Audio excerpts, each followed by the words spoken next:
A 4:30 a.m. alarm. You must have something really important to get up that early for. Oh, you're just taking the dog out for a walk and it's absolutely hammering down, so you're getting soaked.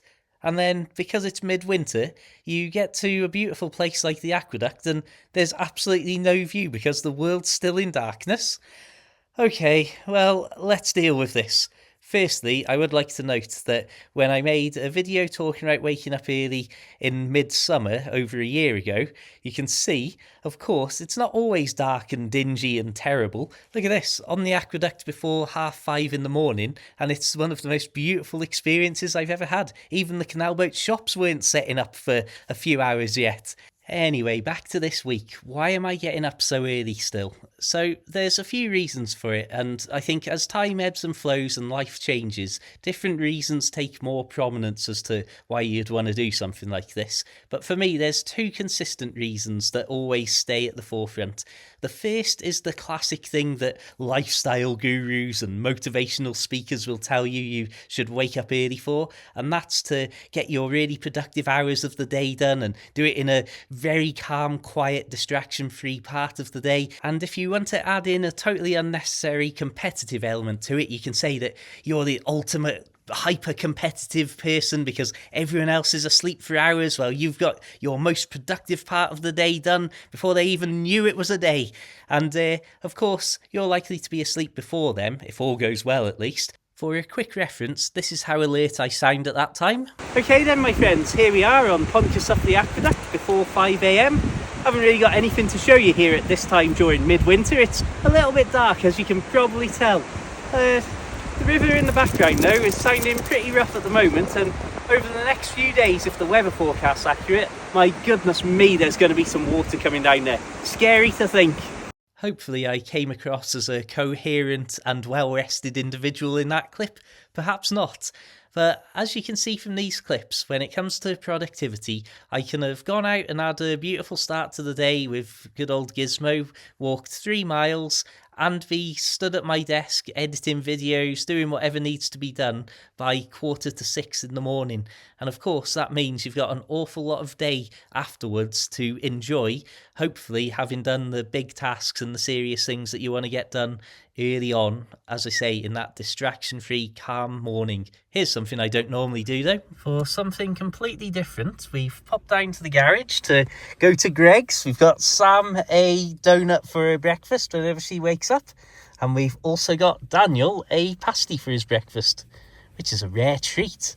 Just something that we don't really do, is it, matey? Oh, look at you.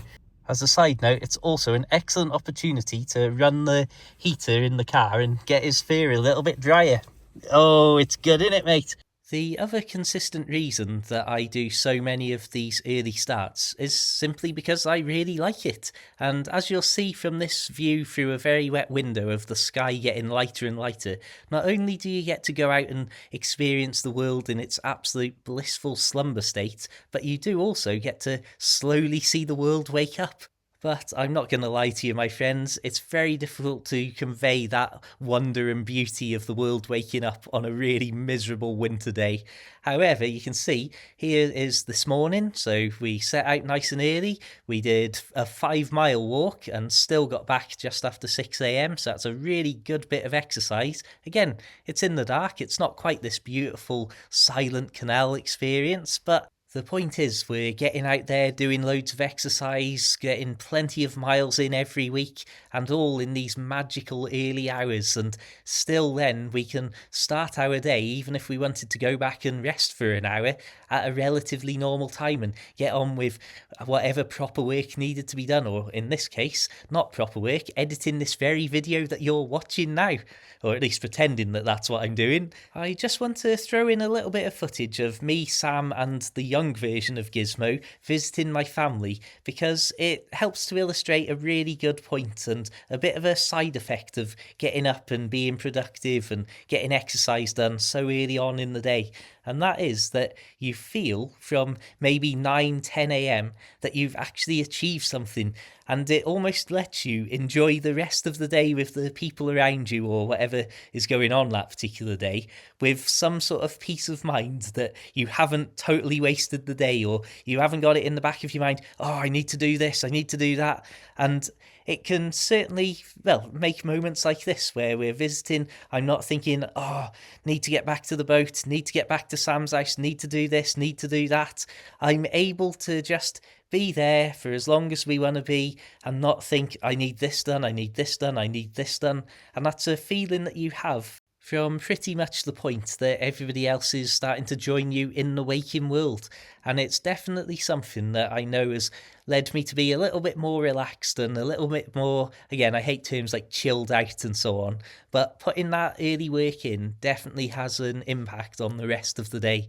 Of course, you need to be making sure that you're sleeping correctly, otherwise you might find yourself very tired rather than stressed or worried about getting stuff done. Just for a bit of slight amusement here, I wanted to throw this clip in of me walking and talking on last summer's vlog about waking up early, because that was, as I say, midsummer. I don't know if that was June or July I recorded it, and yet still I was getting soaking wet walking around. So you can see it's not necessarily just a winter weather problem, it's a classic British weather problem. There is also a happy side effect of being out and about in these small hours, rather than some of the trips I do late at night to go looking at the stars and filming and so on. And that is that I feel you're far less likely in the small hours in the morning to be stumbling across people who may or may not be up to mischief or under the influence of, well, basically anything these days.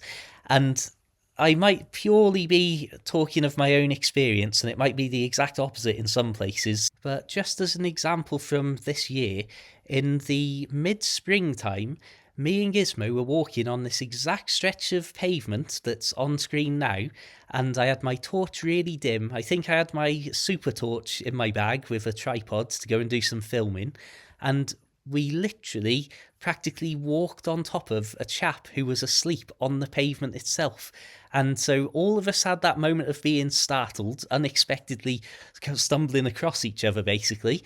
And so he jumps up and is very clearly agitated and immediately aggressive. But luckily, for me at least, he was intoxicated in some way or another that made him no physical threat. So me and Gizmo just walked really fast away. We didn't run or anything that would potentially cause him to give chase actively, but he was saying things that I wouldn't repeat on YouTube or repeat in front of my mother, I'll say that much.